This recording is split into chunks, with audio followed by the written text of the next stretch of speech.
Welcome to The Next Tier, a leadership podcast about the people decisions that shape organizations and the moments that define careers. We're bringing you candid conversations with executives, founders, and industry leaders about how they build teams, navigate complexity, and make high-stakes hiring and leadership decisions. Let's talk.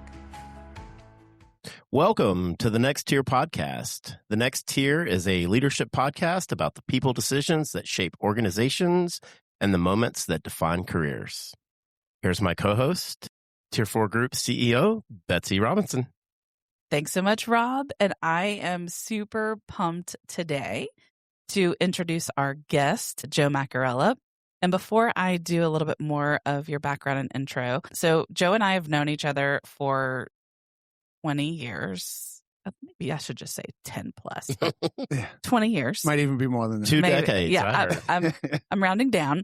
But Joe was also, when I was a little baby recruiter, before I was CEO hat Betsy and founder hat Betsy, when I was a little baby recruiter getting started in this industry, Joe was a hiring manager at one of the clients that I was supporting, and he is the person I made my very first hire with. Wow. And many, many more after that. But he probably didn't know that behind the scenes. So for our listeners, Joe, who are just meeting you for the first time, what should they know about you beyond your titles? How much time do we have? As much as you need. We can edit. Yeah, absolutely. You got the mic, man. Go. Outside of the professional, well, I guess it's a bit of professional, but at my core DNA, I like to help people. That's just what I do. I've always been that way. When I was a little kid, I wanted to be a police officer or a firefighter or something along those lines. Something in law enforcement or public service safety type stuff. Wound up in IT. We'll get there how that happened, but yeah. So that's just how I'm wired. And big sports person, huge sports person. And growing up and being involved in all the sports, like I always connected with people and talked about how, hey, you could do this, you could do that. So kind of like a teacher type mentality without even knowing that's what I was doing, right? It's just what came naturally. And then as I got into my career, I just love pouring into people. Read a book early in my career, How Full Is Your Bucket? Was a book that I read that went around at cBeyond that was circulating over there. One of the first books that the management, passed around. And that really resonated with me and it connected the dots. Oh, that's why I like doing this stuff, right? And so very much sports, very much giving into people. I have 6 kids between me and my wife. She had 3 coming into the relationship. I had 3 coming into the relationship. So a lot of kids, a lot of stuff to do. Very, very young grandparents. We have two grandchildren, one on the way. She's actually due June 1st. Oh, wow. So that's coming up pretty quick. And if she doesn't come by June 1st, then she's coming by June 3rd because that's in the books and scheduled. So, and really big into music and movies. Love it. Okay. I'm going to save some of get into that movie question a little later. Well, and as we get through this conversation, I can assure our listeners, you are going to want to follow Joe when you hear a little bit more about his background and his viewpoints. But I will say you are one of the people I ring the bell on LinkedIn. So every single time you post something, I get a notification because your advice for helping people, for pouring into others, it comes across whether it's, a direct report of yours or whether it's just someone who is, an audience reading that on LinkedIn. So all of you are going to want to go follow Joe and then ring that bell to get his advice. So, all right, well, we want to start a little bit with your journey. So I know you touched on that, but you've built a career that spanned Goldman Sachs, cBeyond, which is how we know each other, Stratic, Trextel most recently, and now ISG Technology. So you've had an arc across finance, across telecom, managed services, and a lot of people in tech tend to pick a lane and stay in the same industry. So you've intentionally crossed those lanes. Mm-hmm. So walk us through that journey. How did you get there? You said you accidentally wound up in tech. So start there. How did it happen? Yeah, so some of it intentional, some of it unintentional. And I'll take even back a little bit further from Goldman Sachs. I started out very young working for a company, American Communications. No one's ever heard of it. It was out in Staten Island, New York. It was a cabling company and doing physical cabling, right? So first job, I was just happy to have a job and making money and being able to take my girlfriend out to dinner and, and stuff, right? See a Mets game. Yep. Yep. We were doing a lot of cabling work for a company called Rome, which eventually got bought by Siemens. And we were in New York City and going to all these massive type enterprises like Estee Lauder and Mount Sinai Hospital and like all these really, really large footprints and doing all the cabling work. And we were doing it for colleges and all sorts of stuff. So anyway, the Rome guys would be on site programming the PBXs. And I had interest in that in school. I liked computers and I was messing around with computers and doing computer programming, back before there was real computer programming, like Commodore days, right? Where you're doing line 0, 5, 10, 15 and all that. And so I had interest in that. And hey, what are you guys doing here? And I'm young at the time. I'm 18, 19 years old or whatever, right out of school. And they're like, oh, let's show this kid how we do this stuff. And I took to it and I became pretty good at it pretty fast from what they were telling me.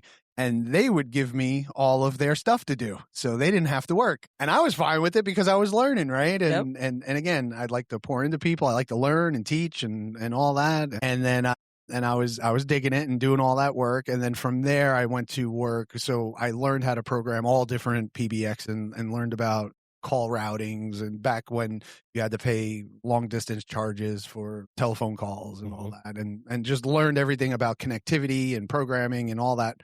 And then worked for Harris Corporation. And there I was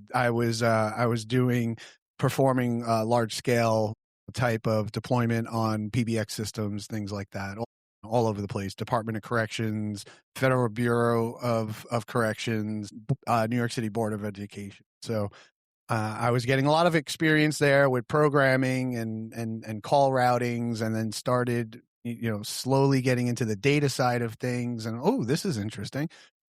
So then I wind up getting a job at Goldman Sachs, handling their voice infrastructure and learning data as well, and just learning at a rapid rate there. 9/11 happened, and we lost all communications, and we had to spend the next, however many days, weeks, which bled into a couple months of just getting everything, functioning and working again.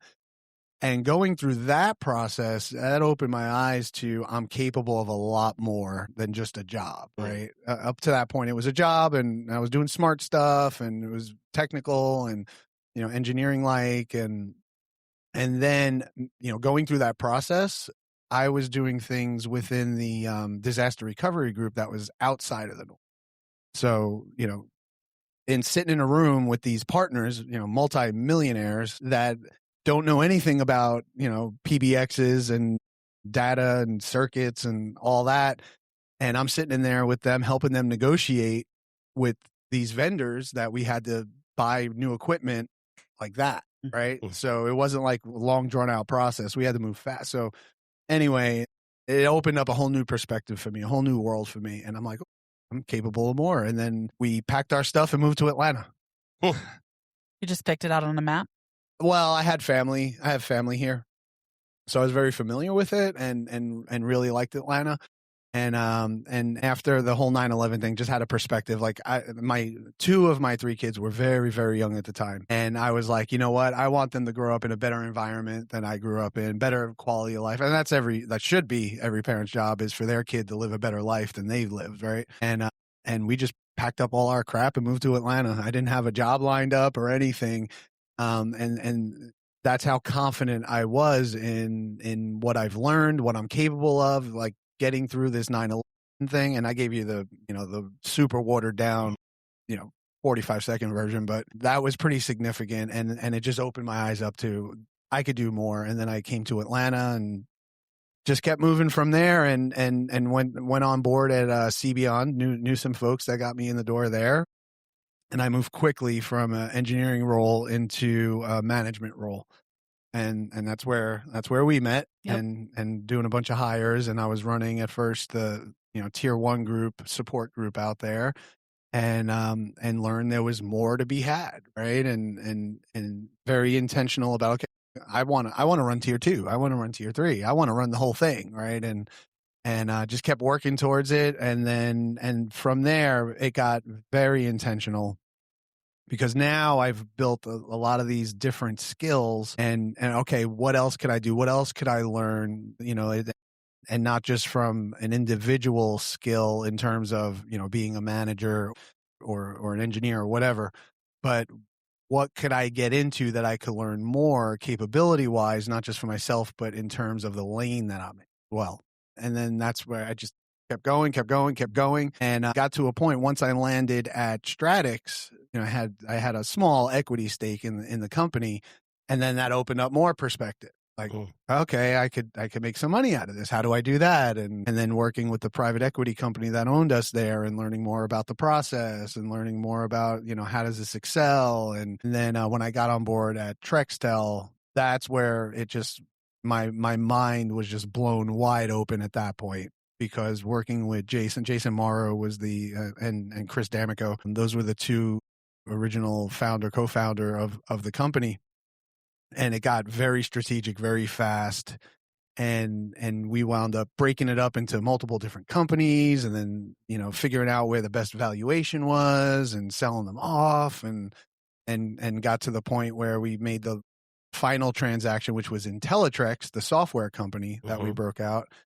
And then, what's next? And I had my ears open. I was looking at some investment opportunities. I was, thinking about going into that lane and talking to some folks around that stuff. And then out of left field, ISG, a recruiter reaches out to me, and I'm like, yeah, okay, I'll listen. And I've talked to a bunch of recruiters at that point and turned down a bunch of opportunities. But this one made a lot of sense. And kind of brought me back to, because in some capacity, one way or another, in many, many different companies I worked in, I was either working for a solution provider or serving a solution provider. So this aligned really well, with a lot of my accomplishments in history, and I just, it just made a lot of sense. And, Kansas City was not on my 2026 bingo card. I'll tell you that. But here we are. Here we are. Yeah. Having to be a Chiefs fan and all the things. You can still cheer for them. I want to ask you about cBeyond, because when I think about cBeyond on my side of the table, I know a lot of sales folks that cBeyond crafted kind of in the Atlanta market. And I worked for an outsourced IT provider that sold CLEC, and cBeyond had that market cornered just because of the sales force. But also I remember at one point going into the NOC, this is probably early 2000s, you were probably managing at the time, and I didn't know, but very innovative on the front end of the CLEC landscape, I feel like. And I think about when I heard, you said as your journey, you knew you had skills, and you landed at cBeyond really at the right time in your career, because they were on the up in their investments in technology and people.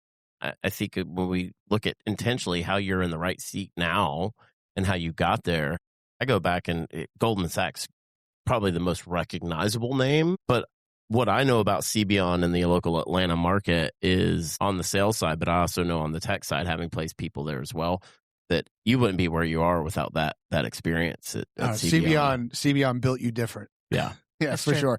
They gave us, and a bunch of young people, they gave us full autonomy to make decisions and do things. And don't get me wrong, we had senior people overseeing us and grabbing us if we were going off the rails and going in the wrong direction. But they were very good about letting us play out our ideas and do things and be creative. And it was a wonderful environment for I think I was there 7 to 8 years, somewhere around there. And it was, especially the first 5 years, it was great, because they empowered us to do stuff, and you were just built different over there. You had a lot of responsibility. A lot of the people, like I said, were at a young age at that point in their career, and you don't think about that stuff at that time, right? It's just what you're doing, right? But it built us different. So the previous guests that we've had on, this concept of sponsorship has come up over mentorship. And I think it's really important for us to ask you, was there anyone during your time at cBeyond that was a sponsor for you and was behind you, pushing you up those ranks? Because if we go back to it without that person, maybe you don't take certain steps along your journey there as well. Yeah. So a few different people at different points in time. One person that was a big influence on me, a big, cheerleader for me, and someone who poured a lot into me and helped me move up pretty quick was Julie Jenkins, who was Julie DeMoss before she got married. But she took a very much ownership of me, and it was genuine how she wanted to see her people thrive and do better, and a lot of my creativity, like you got to be a creative person to have the creativity, right? But she helped draw it out of me. Her and Bob Henderson was another one. She reported to Bob, and then I eventually went to work with Bob for a little while doing consulting type work. He started his own consulting thing after he left cBeyond, and I went there for a little bit, and that was a lot of fun and interesting. It wasn't very long, but that was between Stratix and cBeyond. But yeah, Julie, and then later on down the line, a couple people that I learned a lot from in a short period of time. Brent Cobb was one. He wound up eventually taking over the operations, and I think he was COO at one point in time. He became COO. But Ashish Basaria was another one that just brought a whole new level of thinking. He just thought on a different plane than most people, and very interesting perspectives. So a combination of all those folks really helped guide me, mold me, pour into me, that, and then I take bits and pieces. I don't try to mimic myself. A lot of people try to mimic themselves according to their leader. I don't mimic. I take bits and pieces from them, and peers and subordinates. Like, everyone's got value somewhere of something, and I just take bits and pieces and shove that into my toolbox and use it for later. Yeah, pull that card out of the filing cabinet when you need to. 100%. Oh, just to round up the cBeyond conversation, I mean, so many amazing people, many that you mentioned. I mean, I still keep in touch with today. Ashish, brilliant. Julie, just one of the most amazing humans. And understand it was a business and that they sold and all, but I mean, it was when I think about my 20-year career and the clients I've worked with, it was a special place. And the culture, I mean, just doesn't matter. Leader down, every single person. I mean, just one of the best cultures of any company. I still keep in touch with a lot of those folks today. And, as I'm trying to figure out product market fit for, whether it was Trextel and Teletrex, when I was looking at doing investment stuff, reaching out to people to get it, just pick brains and things like that. I reached out to a bunch of people in my network, but a bunch of people through cBeyond as well, because we had a lot of brilliant people over there. Many, absolutely. So you've had a rare vantage point that not many people get to reach in their career. Talk about the next tier. You've kept going up the next tier. So you've sat in the engineering seat, you've sat in the hiring manager seat, then you've sat in the C-suite, right? Leading an entire organization. So you have a perspective that a lot of people just simply don't have. So when you think about hiring talent, how has your philosophy evolved from those early days of, screening resumes for the tech support roles now to setting the strategic direction for your company? So when it comes to the thing I land on the most is the person. How are they wired? How are they going to respond in stress situations? How are they going to respond, when the going's good, when it's not so good, right? And just how they're wired in general. What type of person are they? Because, and you've all heard this before, and anyone listening probably heard this before as well, is culture eats strategy for breakfast, right? We've heard it a million times probably. And it's very much true. And you could have the greatest systems, tools, processes, and all of this stuff to set you up for success. And it could not work because your culture's not there. The people are not bought in. They're not driving. They're not committed. And so I always land on what type of person it is. And you need to have a very high level of discipline. No matter what you're doing, you have to have a high level of discipline. I mean, motivation fades. When you have discipline and you just do the thing, I talk about this a lot to people, and you probably see it on my LinkedIn quite a few times, but if you just do the thing, luck will find you, right? And anyone who became successful out there, it happened through luck. Now, not lottery ticket luck where, just one day, big deal falls in your lap and it makes you, not like that. But when you have the discipline and you're consistently doing something, even when you don't want to do it, and you're just hammering it out with gusto every single day, eventually you're going to walk into those opportunities that are going to make you. Yeah. And that's the luck portion. Like, oh, Jeff Bezos got lucky. He, whatever, around his story. No, well, he did, but he was doing a whole lot to walk into the luck. He made his own luck. Right. That's a good way to put it. Yeah. You make your own luck. So, and that's what I look for. I look for, how's the person wired? That's really what I'm looking for. I love hiring because of discipline. I love hiring. It doesn't happen often, but when you get candidates with military background, I love that.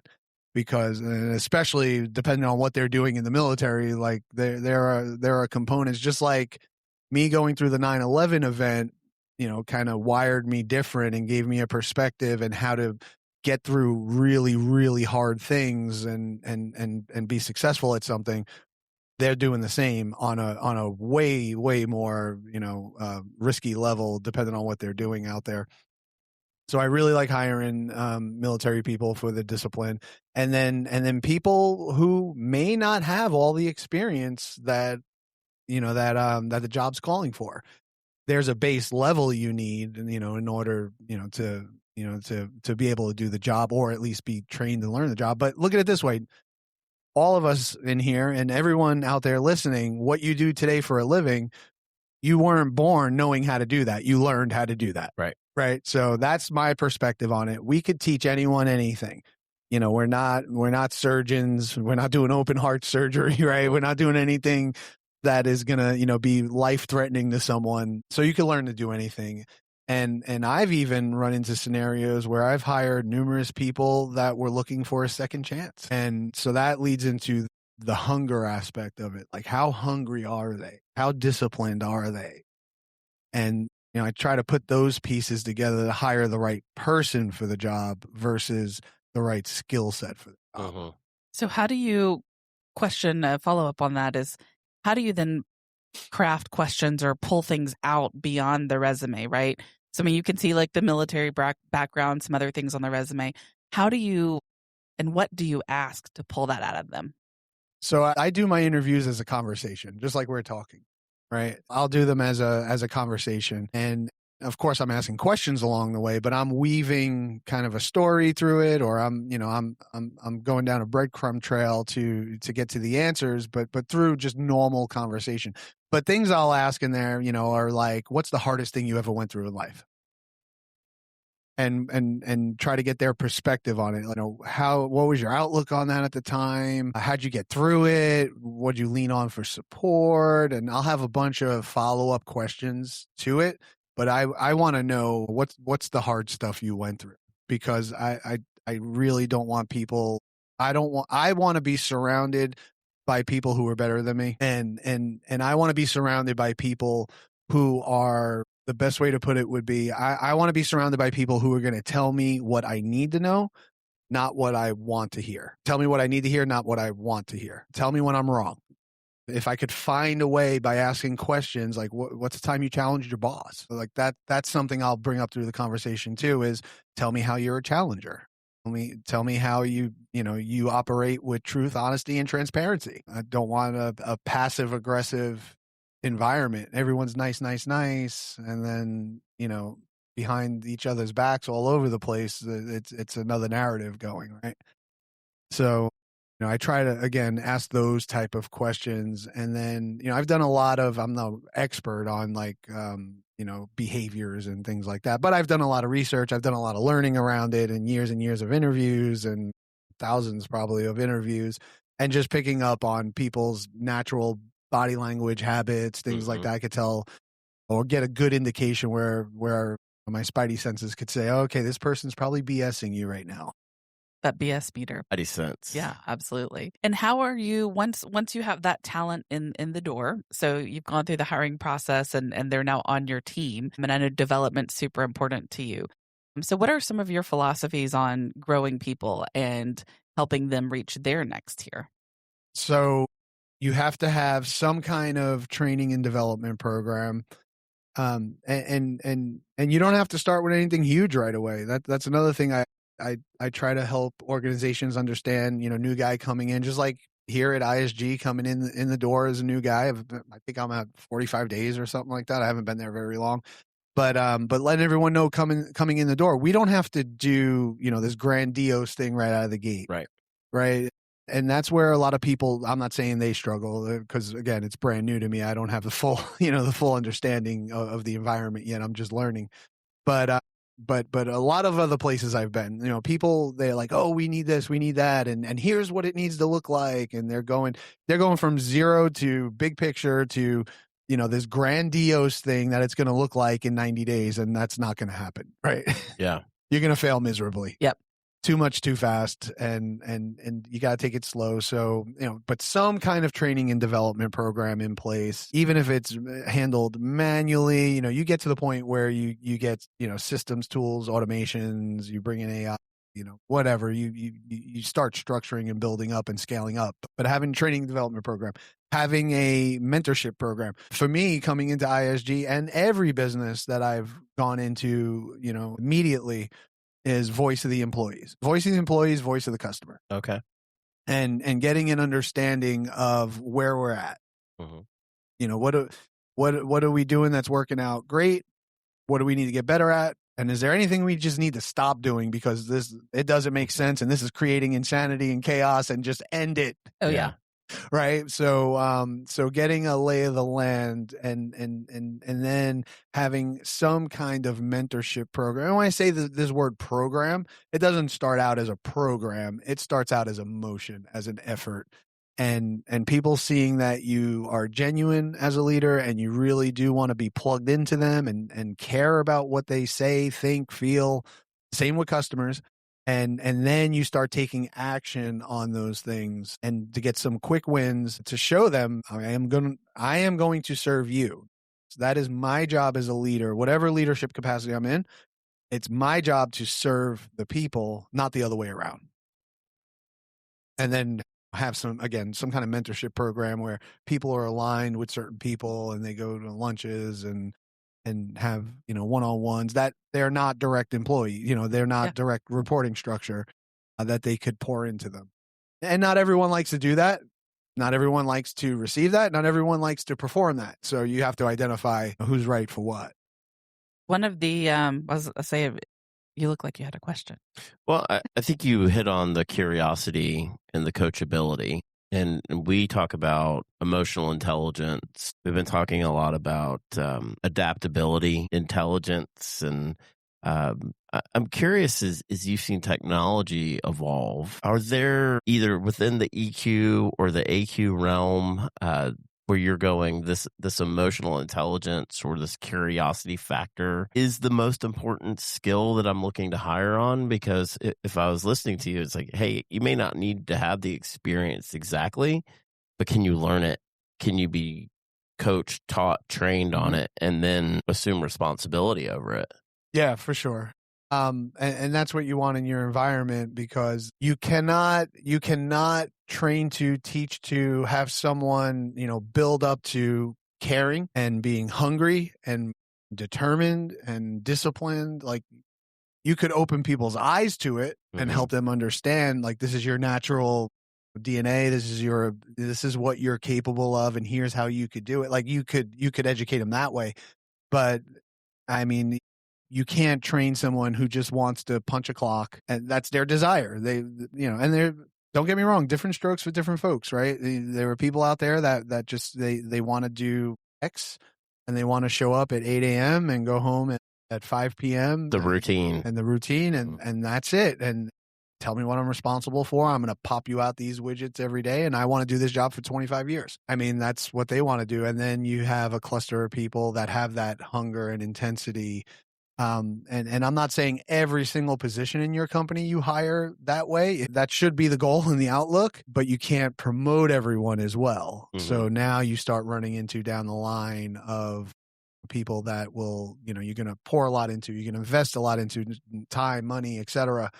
And then they're eventually going to leave. But at the end of the day, back to your original question around that whole EQ thought is, even with AI is replacing jobs. It's doing things, right? It's doing some incredible things. It's doing some nefarious things, depending on whose hands it's in, right? But it's doing a lot of incredible things out there. And what it cannot do is creativity, true creativity. And that's where the EQ comes in, right?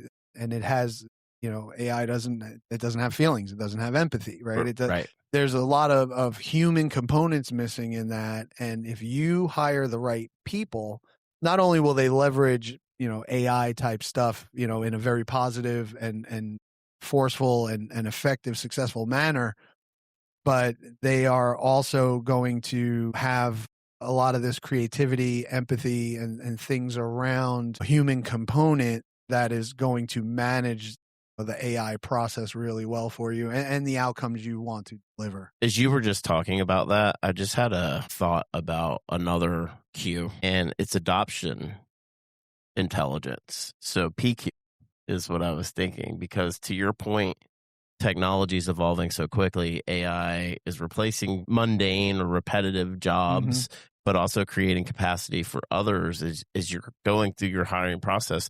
How quickly can this new hire or this next employee adopt to the constant change that we're going through?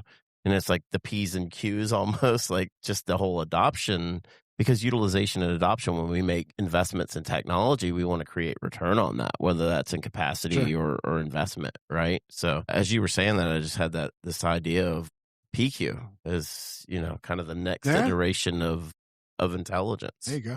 Yeah, 100%. Well, you brought up AI, so we're going to go there. Let's do it. We're going there. But, we've talked to some past guests about how AI is influencing their specific industry. So I think you have a really cool lens from a managed service standpoint, because one, you're a service provider, and two, you probably have a lens of thousands of different clients that you're supporting, right? Versus just banking or just healthcare. So how is AI changing the managed service landscape? And then I guess part two of that question is, how do you lead through that as an executive? Yeah. So, because again, it, has the potential of taking away jobs, and people get freaked out by that when you start talking about AI coming into the environment. But so a couple things would be, one, helping people understand we're not eliminating people, we're eliminating tasking we don't need to free up your time to go do some more important stuff. It's more of a bandwidth multiplier type of thing. I don't want to use AI to eliminate jobs, so to say. I want to use AI to get more efficient and then repurpose, because I've budgeted people to do things, right? And we're hitting expectations. I'm playing sunny day scenario with everything, right? And we're hitting expectations or exceeding expectations around budget. And I'm the type of leader that does not believe in, let's move our gross profit from 55% to 90%, because 90% will not be sustainable. You're going to get a quick pop and doing a lot of efficiencies, and you just, costs rise every year around products, services, people, wages, you're giving raises. So you don't want to move the needle like that. And I want to repurpose people. And I want to identify needs that we have that are more creative, right? That require more, true creative thinking, and helping people understand that, right? It's because AI, again, doesn't have emotion, doesn't have empathy, doesn't have a lot of these things. If, for an example, you have an AI call bot that's calling customers or taking calls from customers, and the customer gets upset, and they're raising their voice and all that, and getting upset, that the AI is not going to handle them much different other than saying, I'm sorry, or whatever, right? It's infinitely nice. And then you have the creative people to say, hey, when a customer's really pissed and they use these languages, let's have the AI, if you have true AI that has, the learning model on it. When they use this type of language, they're upset and you need to handle them differently. And here's how you handle them differently. And it's going to learn with time and taking more calls and all that. But if you don't have the right people like I said earlier, engaged and driving what you're trying to accomplish and the outcomes with AI, and that creativity is not there, I mean, you're basically just building workflow, and your customers could ultimately get really, really pissed that you're using AI for everything, Yeah, and mediocre workflow. And you don't really care about me and all that. So, Absolutely. Any examples recently that you could publicly share of some wins with AI? yeah, I could speak in general with some of them, not so much detail, but using a call bot to do confirmation call, customer confirmation, whether you're shipping them something or you're setting up a dispatch, text coming out to them, or do an installation, or follow-up call to say, hey, did we solve your problem? We think we did, and tech, there's no need to have techs calling customers for confirmations. You could solve that in an automated fashion, which frees up the techs or the PM or the project coordinator, whoever, to go do more cycles. Like, at the end of the day, people want to be as productive as possible. You feel really, really good when you had a highly productive day at high quality and no friction, right? So if you could inject the technology to take away the friction and make it easy, a lot easier, a lot more smooth to do the job, then you're going to get a lot more done. You're going to feel great at the end of the day and all that. So a lot around the confirmation of services, calls, activity, and then workflow. When a ticket comes in, to respond right away saying, we got it, we're working on it, which even existed before AI, but then assigning it, having workflow. Okay, based on this problem type, it needs to go to this group, versus people sitting there and seeing a ticket queue and saying, okay, I got to give this to this engineer, to this group and that group and this and that. But then having all the languages as AI is doing the workflow, to tell the customer, give them updates as it's a real person, that it has very unique languages in it and things like that. So a lot of workflow automation. Yeah. And as you were mapping that out, I think about like every step in that cycle is almost its own system, and then the decision science behind it. And you mentioned friction, and I was at a conference last week, and every time I've heard friction, I want to ask you this too, Betsy. This is, I think, something that you're going to find very interesting, is the concept of good friction. I never really thought of friction as a good thing. So I'm curious to, like, within your organization, like, what would good friction look like to you, Joe? Yeah, so very much true. There is healthy friction. And if you look at it from a personal, if you have healthy friction, like, all husbands joke about this, like what my wife says and that she's right and yes, dear. And to an extent, like, that happens sometimes, right? But if you truly have a healthy relationship with your spouse, you will be able to tell them when something's bothering you, when you don't like something that they're doing, or it doesn't make sense, but in the right fashion, not just like, oh, you do this all the time, it's stupid. Yeah. Right? Not like that, but it's the delivery. Yeah, it's the delivery. But there's healthy friction in terms of helping someone understand they're not doing something the right way or efficiently as they can, and or whatever the topic is. There is healthy friction. So in the work world, I don't operate differently in the work world than I do in my personal life. Like, I am who I am. And I'm transparent with people, and I'm honest, and I respect people, and I'll handle you the way, I'll treat you the way I want to be treated. But I am going to tell you the truth, right? And sometimes the truth hurts, but it's about the delivery. And healthy friction would be like every organization I come into, when you're in your strategy meetings, whether you're doing EOS or scaling up or whatever it may be that you're driving the strategic part of your business, I always encourage them to challenge one another in what we're doing. Not challenge just for the sake of challenging, but when something is not right or doesn't make a lot of sense, challenge it, and challenging in a positive way, which is the healthy friction is asking questions versus making statements, versus making judgments, assumptions. Like, don't do any of that. Like, ask questions. Like, all right, I know this doesn't make sense to me, and based on my experience, it doesn't make sense. I know it doesn't. I've seen it fail. I will start asking questions. What made you think of this idea to do that? And then just like anything else, what I learned a long time ago is root cause analysis.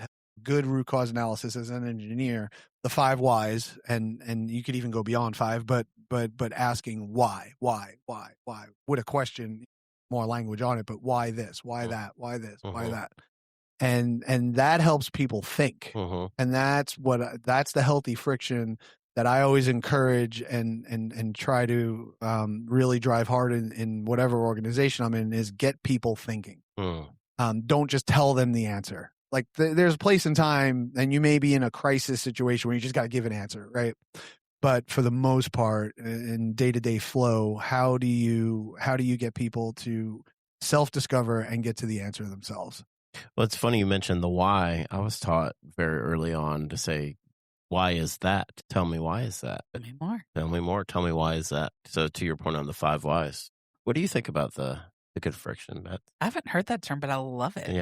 Like that could be a book. That could be good friction. Yeah, immediately healthy friction. Healthy friction. Yeah. I love that, Joe, because that's a differentiator. But when you said those words, my immediate thought was opportunity. And even if there's some unhealthy friction, let's hope it's with process or with something, a workflow or something in the business, because I think when you do get down to people and the unhealthy friction, that's a whole nother problem to solve. But with every friction point in a process or in a system or in a technology or in any scenario, it is an opportunity to remove that. And to your point, I think one of the things in my now 2 decades in recruiting and getting to have conversations like this is the ones that go to the next tier, the leaders, the people who become the COOs and the CEOs and the CIOs, they are masters of asking questions and listening, and they're masters of being curious.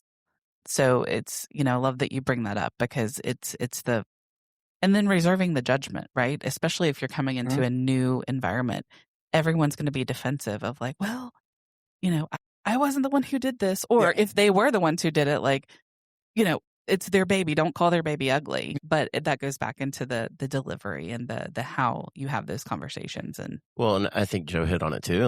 Just leading with empathy, something that I heard in that answer as well, how important that is. And but empathy is a skill. I think everyone thinks like, oh, I'm empathetic, or I'm this, or I can relate, but it is a skill you must constantly own and get better at, in my opinion. Awesome. I love it. Good friction. Good friction. I like it. All right. Well, I want to talk a little bit about our tagline here at Tier 4, which is uncommon on purpose. And so we have a segment here where we talk a little bit about being uncommon on purpose and bringing out uncommon stories and things like that. So we talk a lot about that here. And when you hear that phrase, uncommon on purpose, what does that mean to you as a leader? You're doing it different is really what clicks in my head when I hear that. You want the same outcome or better outcomes that others in your industry are getting, of course, right?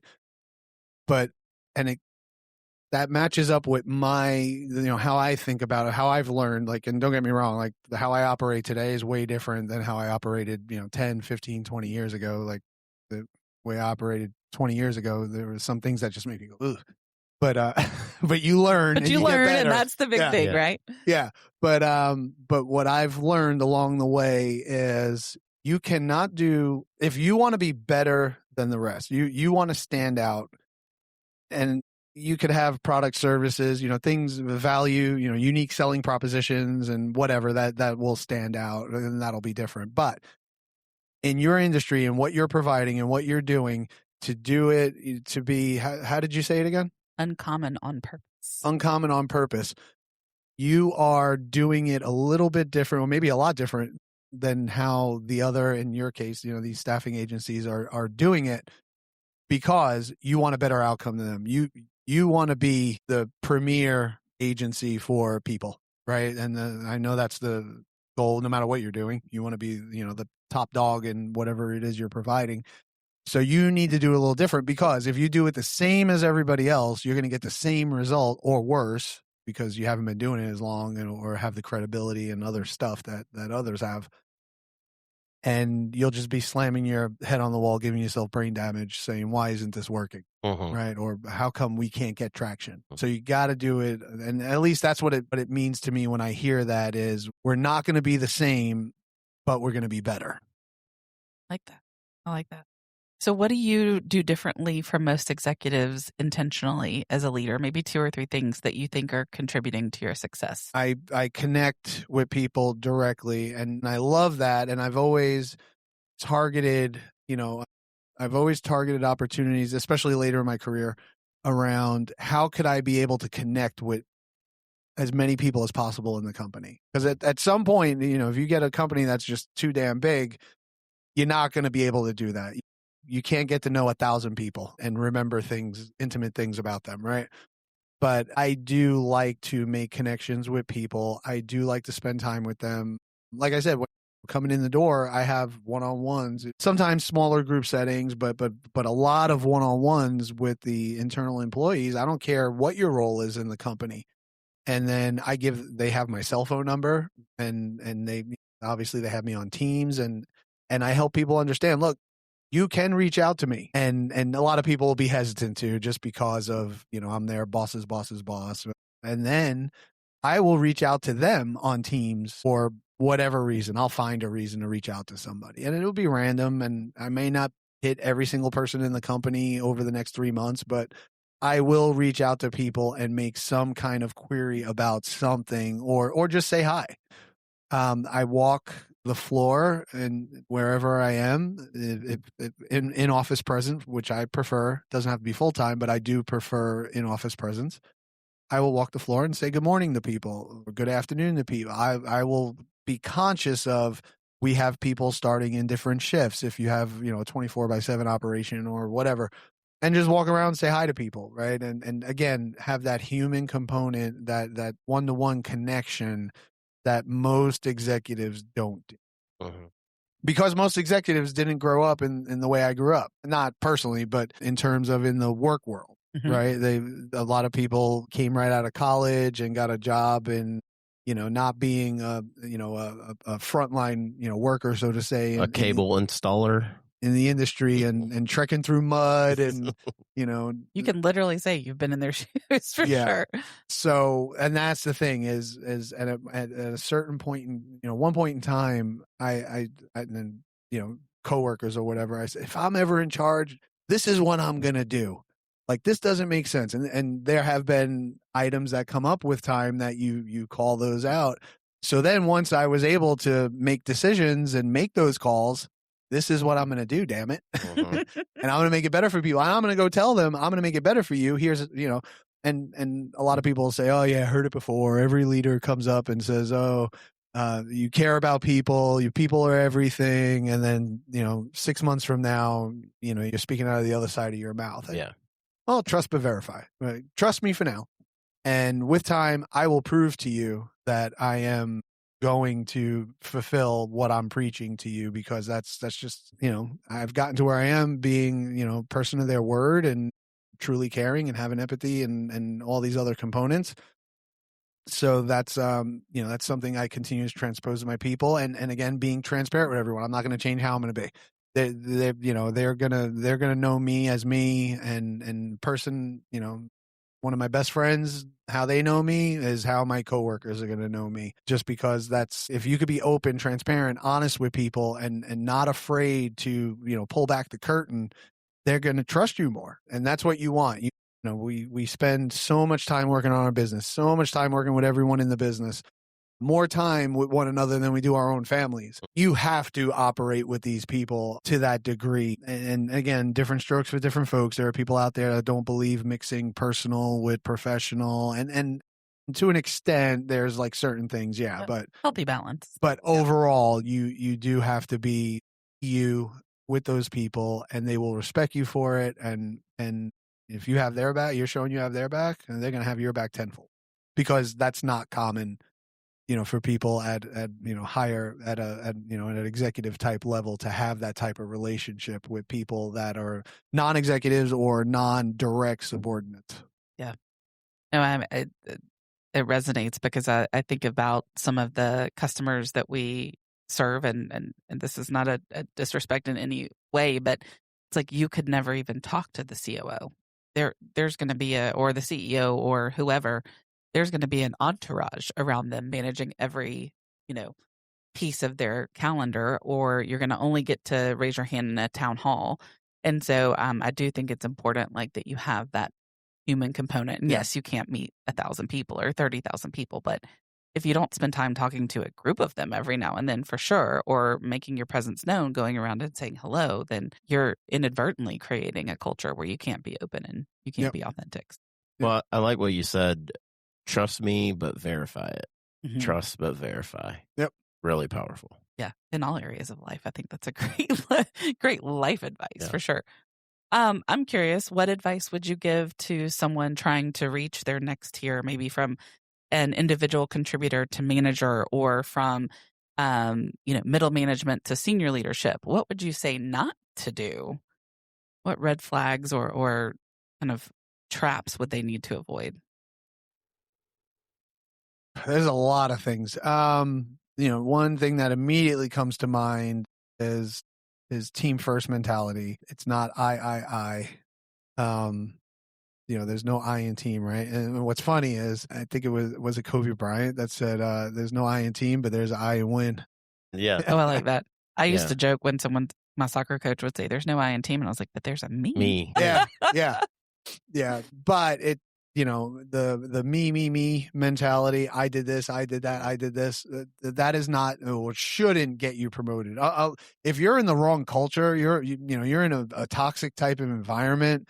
It's not a healthy culture, and the selfish mentality that will get you promoted, because that's the culture and the climate. Shark. Right. And I don't see why people would want to work in that environment, but any healthy environment, talking about I did this, I did that, I, a good leader, any leader worth their salt, will identify that as you did not collaborate with anyone. You didn't engage with others. You did this. Or you just made other people do it and you're taking all the credit for it. Mhm. Right? Those are the two thoughts that would come to my mind. I listen to that in all interviews. I'm glad you brought that up. If I hear you continuously say I in interviews versus we or my team, now you need to dig in, to your point, to know, well, what did their team do, or were they not part of, you need to dig in to figure out what was the individual contribution. But if someone says I throughout a whole interview, I can throw that resume in the trash. Yeah. They are not getting hired either at tier 4 or with my customers that I know have very much a we mentality. Right. And it's okay to say I took ownership of this situation and I grabbed the cross-functional groups and brought them together and we did X, Y, Z. Right. It's okay to say I. You don't have to stay away from it 100%, but it can't be all me. No one's going to promote you, because no leader worth their salt, because one, you just don't have the right makeup for it, right? It's a selfish mentality, but not only that, you don't know how to engage others and collaborate and bring people together to solve a problem as a unit. That's one thing not to do. For me, that's probably the biggest thing to avoid. And then what comes along with that is, taking credit for other people's work or plagiarizing stuff, in terms of someone, or you see a website that they're doing this type of stuff and then you just go modify it to be your own, and things like those aren't things that you should be doing to get yourself recognition and promoted. And don't try and kick the door in. That's another thing. If it's going to be, it's going to be. I believe that in life in so many different ways, but even in the workplace, just make your voice heard. And you do want to self-promote to an extent. You have to be very careful there as well, because if you self-promote too much, it could come across selfish, even if you're using the right languages. This leads into, I know it wasn't the question, but one of the best things you could do is get people cheerleading for you and promoting you, right? And promoting what you're doing and your word. Because if you're making a true impact and you're doing something very positive, very powerful, other people are going to talk about it. Just like if you're doing something very wrong, very negative, other people are going to talk about it, right? So, that's what comes immediately to mind. Yeah, that's great advice. I love the "don't kick the door in." Mm-hmm. It's a quote in and of itself. Awesome. Well, we have another segment of our podcast called the Top Tier 10. So we do rapid fire questions. We have a bank of questions. I'll probably do 5. I'll let you do. Maybe Okay. you do 5. And so just, whatever comes to your mind. And I might switch it up a little bit based on the intro. I want to know some things about movies Let's do it. And things. But okay. So if you could build your personal advisory board, let's say 3 to 5 people, past or present. So everyone from business leaders to athletes, fictional characters, who would be on your personal advisory board? Jeez. 3 to 5 people. And it could be anyone, not just people I've dealt with. Anybody that's ever It existed. could be Jeff Bezos. It could be Oprah. It could be whoever. Oh, it's so hard. It's so unbelievably You can do hard. hard things, Joe. You can do hard things. All right, so this doesn't mean this is like who I think these will be 5 people that just come to the top of the head right away. Would be Jesus, Michael Jordan. So hard. Elon Musk. I'll throw Jeff Bezos in there. And a 5th one. David Goggins. Who's David Goggins? Never heard of David Goggins. Oh, okay. Are y'all going to have to edit me out for saying I that? can't say that I have either. Come on. Okay, educate us. John knows who. John? He doesn't have a mic. David Goggins is a short version. This is someone who transformed his life. He's absolutely insane in a very good, productive way, but completely insane because he will do things like, hundreds and hundreds of pull-ups. He stretches at night, every night for 2.5 hours. Like he'll go on, he does all these ultra marathons where he's, 50 plus miles with broken bones in his feet and just mind over matter type stuff. So this is why, even though he's insane, yeah, and there are a lot of practices I wouldn't drive into my life, but I would want him on my advisory board from the mindset perspective. Yeah. To, get my freaking mind right. And when I need it. And he's very forceful. But anyway, someone who transformed his life, exterminator, very heavy. He was like over 300 pounds and eating horribly and drinking milkshakes with breakfast and just, didn't feel good about himself, low self-esteem. And he woke up one day and wanted to be a Navy SEAL. And they told him, no way, not a chance. And he lost an insane amount of weight within like 30 days or something like that. And that, I guess that whole thing just triggered him to, I could do whatever the hell I want. And he became a Navy SEAL. And then he goes on to he's a social media influencer. Okay. And he was written a bunch of books and Homework. Yeah. Clearly, he's not showing up in our feeds. No, not my feed. No, Yeah. we got to change that. Yes. Not yet. We're getting there. Not yet. We're getting there. I love it. Okay, Jesus, Michael Jordan, Elon Musk, Jeff Bezos, David Goggins. Okay. And there's so many others I could replace with, but no, that's a great, covers a lot of different categories too. I love it. All right, do we want to tag team? I love it. Early bird or night owl? Early bird. Aisle seat or window seat? Aisle. I hesitated there. You hesitated. I'm looking at you. I like to get the window seat every once in a while, depending on where I'm flying. Okay. Like if I'm going to Vegas, I do want the window seat. So See the Grand Canyon. Yeah. But if I'm, no shade towards Kansas City, but when I'm flying to Kansas City, I'm in the aisle. Yeah. Just because it's more convenient. If I want to stretch my legs, go to the bathroom. Whatever. That's fair.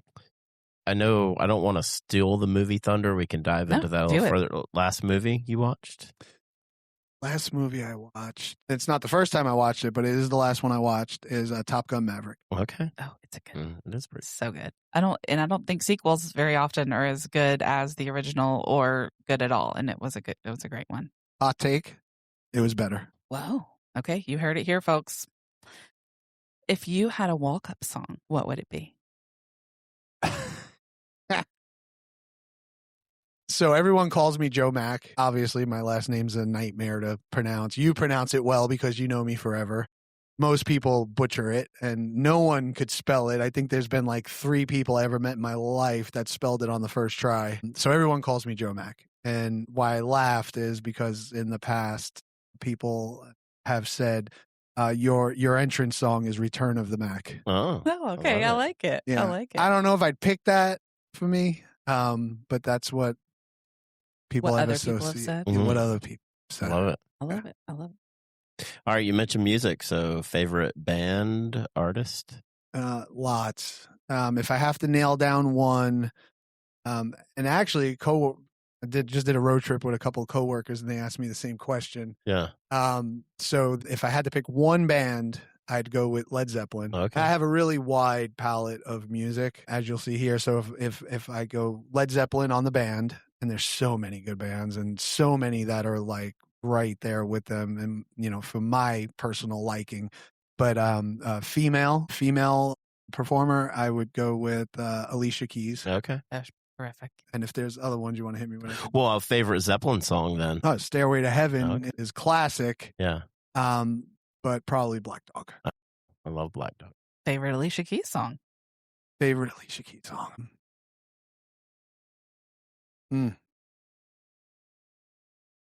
Pawn It All is one of my favorites. I'm flying to New York tomorrow, and funny story, when I have music, I always generally have earbuds in, listen to music. I will play Empire State of Mind. Okay. Yeah. She's got so much good. So many great things. Favorite way to spend a free Saturday? Playing baseball. That's one thing I left off in the initial opening when you said more about me. I still play baseball. I play in a men's league here in Atlanta. This year I'm not playing because of the whole relocating to Kansas City and going back and forth. It wouldn't be fair to play spot game here and there and eat up a roster spot. But I will be playing in Kansas City next year because I've already found that was one of the top priorities, things. yes. One of the top priorities on the list is, do they have men's baseball out there? And then sure enough, they do in the league that I play in, the overarching national brand. So I will be playing there. So yes, Saturday playing baseball is a great way I like to spend my Saturdays now in the later stages of my life. Before 10 years ago, my answer is different because kids are younger and all that, right? But now would be playing baseball. And I also play in a traveling men's team, a bunch of guys. We all play together, and whoever's available, depending on the tournament, where it is in the country. And I'll do that. That's more than a Saturday, but yeah. Super fun. I love that. So 45 days in Kansas City, have you found the good barbecue yet? Oh, absolutely. I was very familiar with Kansas City because at Stratix, Hallmark was one of my largest customers. And I've been out there a bunch. Yep. So very familiar with the area with a lot of good food and things like that. But Joe's Barbecue. Joe's Barbecue. That's, for me personally, number one. Name checks. I said the name check. I was like, what place is that? You have to now wear a Joe's Barbecue t-shirt walking around. Yeah, Joe's Barbecue is phenomenal. And then, what was it? I got exposed recently to Meat Mitch's, I think it was. Mitch's Meat? Mitch's Meat, something like that. Yeah. Okay. And it was very, very good. Okay. I've seen they've got rubs or something. I've seen those out before. I prefer Kansas City barbecue. I'm sorry. Stuff here in Atlanta, in the South, in Georgia and Carolina. No offense taken. No offense taken whatsoever. I love barbecue in the South. Don't get me wrong. But I take Kansas City over, and Texas is just elite. Yeah, it's a different level. 100%. Terry Black's. I was going to say a little Terry Black's. Yeah. Yes. We talked about this not too long ago. Yeah. Terry Black's is, I'm one of those people too, and I know it's not all about the sauce, but for me, it is all about the condiments and the sauce. I mix them all together anyway. I take the sweet, I take the vinegar, I take the mustard, and end up kind of mixing them all in my plate anyway. Own. Yeah, create your own. Absolutely. Well, Joe, we've loved having you here, and I want to ask one closing question in the spirit of the name of our podcast, which again, The Next Tier. So if someone listening today, and likely someone is trying to reach their own next tier, I know you've given a lot of great advice, but what's the one thing you'd leave them with? Be genuine. I hit on it earlier. Be genuine, operate with truth, transparency. And if you're not comfortable with the transparency piece. You do need to be transparent to a degree. There's a difference between full transparency and being pretty transparent. But you do have to be genuine about it. You have to operate with good in your heart, the whole, clear eyes, full heart, can't lose type thing, right? If you've seen Friday Night. But be you. Don't be someone different, because you're not going to be able to maintain, you're going to become a bad actor at some point. It's very important to be genuine and to be you and just do the damn thing. Like I talk about that is the most important thing is, you've seen plenty of people be successful out there and move up in their careers and build a great life for themselves that are not good people because they did the damn thing and they didn't stop and they were disciplined. So don't look for motivation. Be disciplined. Motivation fades, discipline wins, and then you get motivated because of the discipline. When you start getting the wins and seeing the things stack up, this worked. I feel good, right? And that's what gives you the motivation. Building to move on on. momentum. Yes. Yeah. So, and I sum this up to everyone. I just want to do great work with great people. And if you believe that in your heart and that's how you operate, others will notice that. And, if you're a hard worker, the work's going to show for itself. You can learn everything else and add all the bits and pieces into your toolbox and use it for later deployment, but pick up the good stuff from everyone around you, not just your leaders, everyone around you in your personal and professional. I love it. Wrap up with do the damn thing. Do the damn and thing. Be a good human. That's it. Simple. It's your future book title, by the way. I mean, I don't know if someone already has a do the damn thing book, but that's your future book Probably title. get creative with the spelling on it if you needed to. Maybe. Yes. Yes. Like do the effing thing? Maybe. Or you bang. I don't know. Bang. Awesome. Well, thank you again for joining us, Joe. Thank you for having me. And we'll see you soon on the next tier. Yep. Success isn't accidental. It's uncommon and it's on purpose. Love it. Thank you. Thanks for tuning into this episode of The Next Tier. Be sure to subscribe to us on Spotify, Apple, Amazon Music, or wherever you get your podcasts. We'll see you next time.